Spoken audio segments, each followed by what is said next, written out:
Minister, this Council of Europe Ministerial Conference in Cyprus acquires significance because it comes at a crucial moment in the broader European and international context on matters of freedom of expression, new media and digital technologies, AI, and the challenges these pose for democracy. All this, of course, in the context of the pandemic, which has also had an effect on these fields. I would like to ask you for your thoughts about where we are in terms of these crucial matters which this ministerial conference is expected to address. Well, firstly, I would like to point out how pleased I am and how important it is that we are finally holding this conference in Cyprus. This ministerial meeting was scheduled, as you are aware, for last May, but the pandemic postponed it for this year. So we are happy that we are able to convene even in online form at this significant time, both in terms of the state of the freedom of expression, media freedom, and new technologies.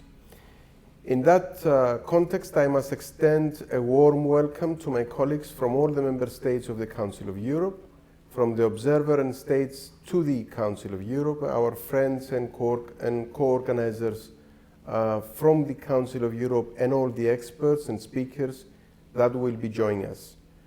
On the substance, developments are swift and unpredictable.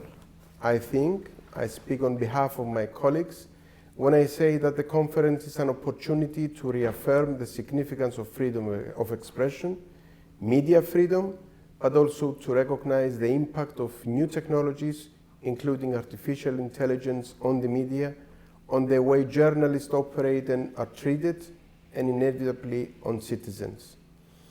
Now, the importance of these issues is reaffirmed by other actions and initiatives already been taken on a European level, such as the implementation of the European Democracy Action Plan and the guidance to strengthen the codes of practice and disinformation, which serve as a bridge toward the forthcoming Digital Services Act.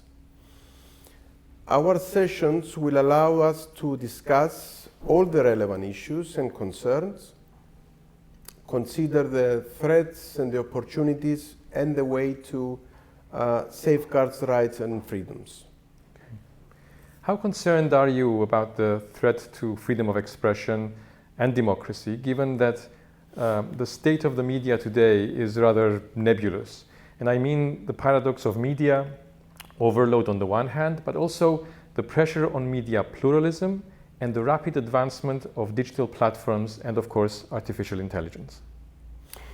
Well, I'm aware that the new digital tools, new technology platforms, artificial intelligence have transformed the way we absorb news as citizens, the way we as political entities and public services communicate with citizens, the way citizens and groups interact, the way media operators and journalists operate, and how they are judged.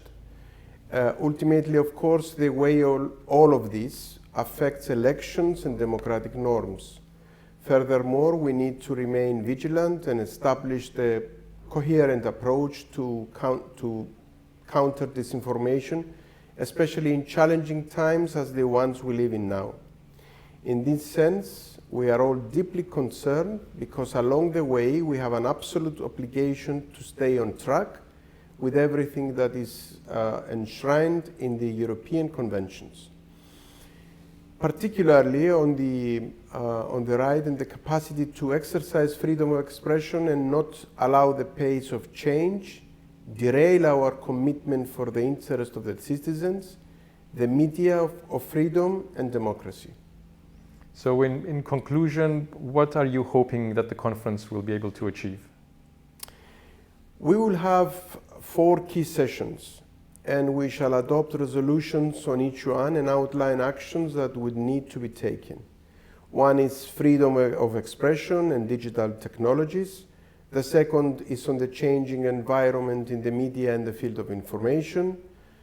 Third is the safety of journalists, and the last one is the impact of the health crisis on freedom of expression. I must mention that beyond our official deliberation on this, we will have the chance to discuss with local and community media representatives, and hear about the challenges they are facing. In particular, with regard to the pandemic, we will consider their inputs as well as that of many experts when we formalize our positions and recommendations. I look forward to hearing all views and making this a successful event. Thank you very much. Thank you too.